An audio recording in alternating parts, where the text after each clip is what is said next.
চলো তোমাদেরকে আজকে একটা সুন্দর জায়গায় নিয়ে যাই, যেই জায়গাটা গেলে তোমাদের অবশ্যই খুব ভালো লাগবে, আর যেভাবে আমারও যেতে খুব ভালো লাগে। আমি এটাও জানি যে তোমরা অনেকেই হয়তো জায়গাটা দেখলে বুঝতে পারবে না, অনেকেই চিনতে পারবে না। আমি বাড়ির কাছাকাছি এই জায়গাটা, বাট আমি নিজেই কতবার গিয়েছি আমি নিজেই জানি না। তো তোমরা এই রাস্তাটা দেখে যদি তোমরা চিনতে পেরে থাকো সেটা অবশ্যই কমেন্ট করে জানিও, তাহলে বুঝবো তোমরা চিনতে পেরেছো ঠিকঠাকভাবে।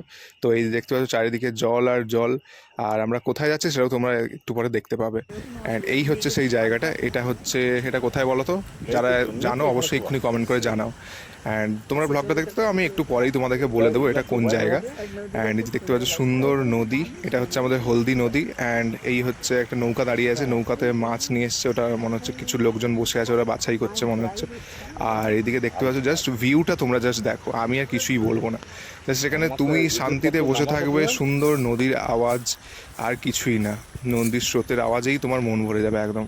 অ্যান্ড সেদিন একটু বৃষ্টি বৃষ্টি হচ্ছিলো, সেই জন্য মেঘলা মেঘলা ওয়েদার ছিল। অ্যান্ড তার মধ্যে আমরা একটু গেছিলাম ওখানে, তো আমাদের একটু দরকার ছিল, তো সেই জন্য আমরা গেছিলাম। আর যাচ্ছিলাম যখন ভাবলাম তোমাদের সাথে একটু ভিডিও করে নিই। অ্যান্ড এই যে জাস্ট ভিউটা দেখে আমি বারবার প্রেমে পড়ে যাই, আর আশা করি তোমাদেরও খুব ভালো লাগবে, তোমরাও এই মানে ভিউটার প্রেমে পড়ে যাবে।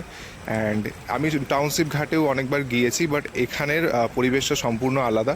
এখানে অত লোকের মানে ভিড়ভাট্টা কিছুই নেই, একদম ফাঁকা নিরিবিলি জায়গার মধ্যে খুব সুন্দর মানে জায়গাটা। এটা হচ্ছে বালুঘাটার হচ্ছে খেয়া পাড়। তো এখান থেকে নৌকা পারাপার করে দূর পর্যন্ত এই পার ওপার থেকে নন্দীগ্রাম ওই সাইডটা, তো এরকম যাওয়া আসা করা যায়।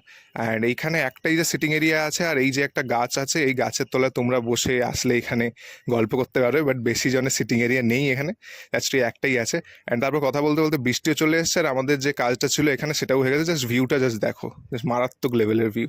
অ্যান্ড এই যে দেখতে পাচ্ছ আমরা মানে ওখানে দাঁড়িয়েছিলাম যখন, তখনই একটু ভিজে গেছি বৃষ্টিতে, দাঁড়ানোর জায়গাও নেই খুব একটা। তো এই যে দেখতে পাচ্ছ এখানে রাস্তাটাও খুবই খারাপ, বাট তার মধ্যে আমাদের দরকার ছিল বলে আমরা গিয়েছিলাম। অ্যান্ড তারপর চলে এলাম মায়ের এখানে। আজকে সকাল থেকে ঠিক মতো করে খাওয়া দাওয়া হয়নি, তো সেই জন্য প্রচুর খিদে পেয়ে গেছিলো।